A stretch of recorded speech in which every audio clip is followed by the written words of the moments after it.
Hey, Steve Magnante here at High Octane Classics in Auburn, Massachusetts, doing another muscle car walk-around with a 1968 Plymouth GTX. Now, if the term GTX seems kind of familiar to people who own GTO Pontiacs, well, it's true that the 64 Pontiac GTO launched something called the mid-sized American muscle car. And by 1967, Plymouth said, we want a piece of that muscle car action, so they brought out the GTX. And of course, this 1968 is a second version, if you will, second styling cycle. This here went from 1968 through 1970, whereas the 67 GTX was a one-year style. Mechanically, pretty much the same car.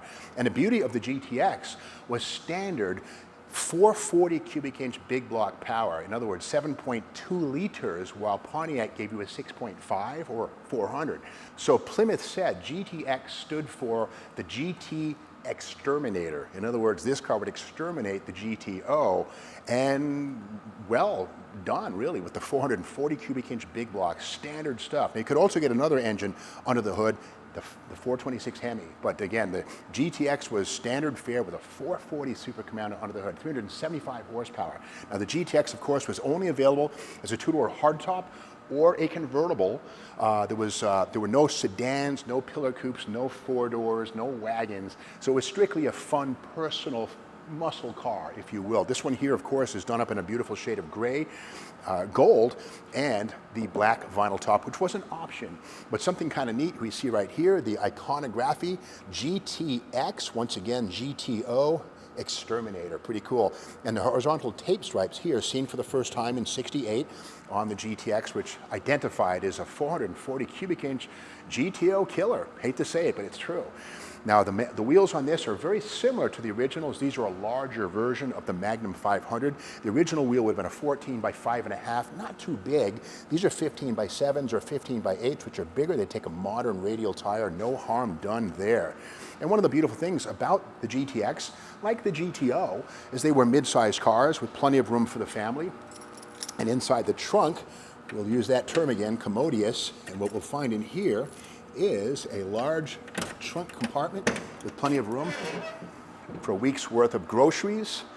The spare tire would live on that little metal bracket right there, and in classic Chrysler form, the steel trunk lid on this, or trunk floor, which is part of the vehicle. These are not body on frame, so you want to see a nice solid trunk floor, and that's what we have here. And again, a lot of competing cars like the GTO were body on frame, whereas Chrysler was unitized construction, which made them about 200 pounds lighter than a comparable Chevrolet, GM type mid-sized car. Now the big thing on the GTX, of course, is what's hiding at the other end of the body under the hood. And you know, while the 64 Pontiac GTO was the leader in the mid-sized muscle car marketplace, and the GTX was a case of follow the leader, well, following is not such a bad thing when you improve or at least equal what was done on the Pontiac GTO. And like the GTO, the GTX came with a very special hood. We can kind of see that it has sideways facing openings here that look like they might feed air to the engine. There's a power bulge right here, but like the Pontiac GTO, well, what do? Nothing. They sell cars is what they do. But they also give signage of location to indicate that's where the 440 goes. And of course, you got to remember, 68 was also the first year for the Plymouth Roadrunner, which was a budget version of the GTX, kind of, you might say, but it had the same steel hood. So the same stamping was used on the Roadrunner and the GTX, but with different nomenclature inside. Now let's open this hood and take a peek at that big 440 engine. Yeah, here it is. Now it has been slightly modified. Now this car is a tribute.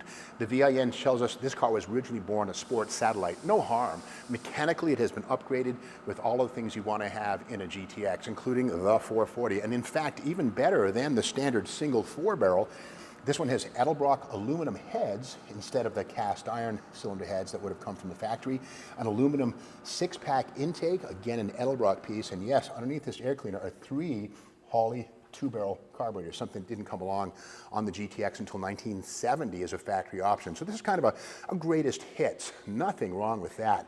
And getting back to this hood, If we take a look at the underside, we'll see that the bracing is stamped in such a way that, as the engineers would say, it was protected to become functional. And we know that in 1969, this same hood skin was fitted with functional air ducts that would then feed a big plastic opening here. So the hints were there in 68, but not activated in the form of these openings right here that absolutely are the same stuff you'll see in 1969 on the air grabber hood, but again, just waiting to be used 1 year before the fact. But again, this is the big six-pack air cleaner lid right here, 1,320 CFM of induction right there, so that 440 makes at least 390 horsepower, probably a lot more.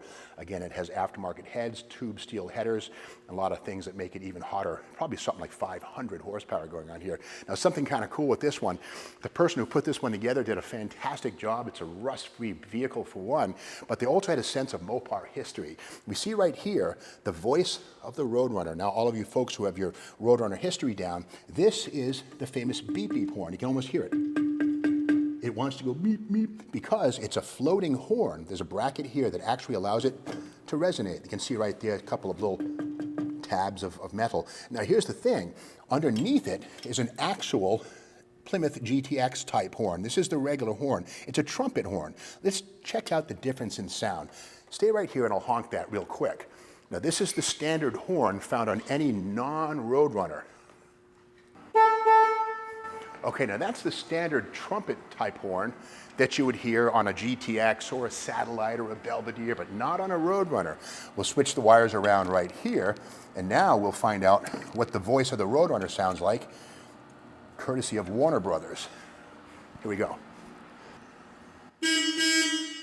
So that's the difference between a Roadrunner horn and a GTX horn. And it's more than just the color of that horn.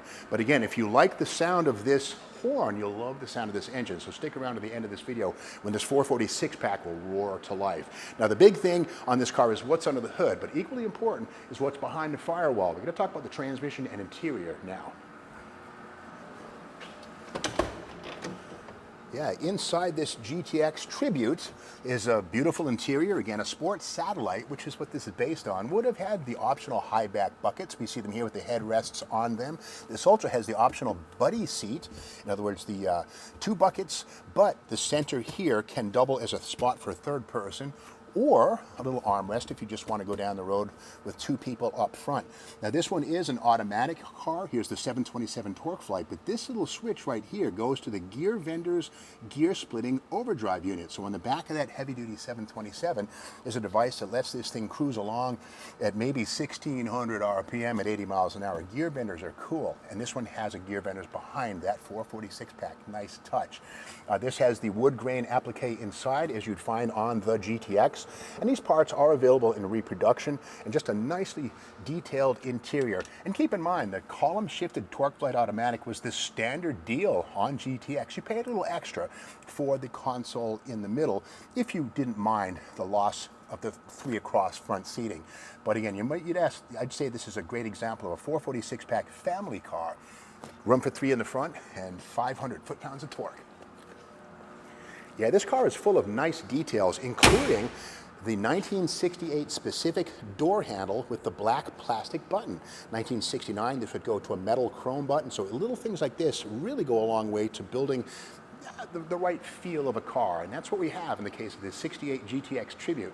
And one thing that's great, it's got the 8 3/4 rear axle with the super stock style biased leaf springs, big heavy duty sway bar up front, disc brakes up front, and it's not just a big engine in a sports Satellite. It's been done right from back to front. And in fact, I dare say that a guy on a Pontiac GTO or an SS26 Chevelle won't know the difference between this and an actual GTX until you step on the gas pedal and put them in your rear view mirror. If you want to learn more about this car, go to the Octane Classics website and check out the description.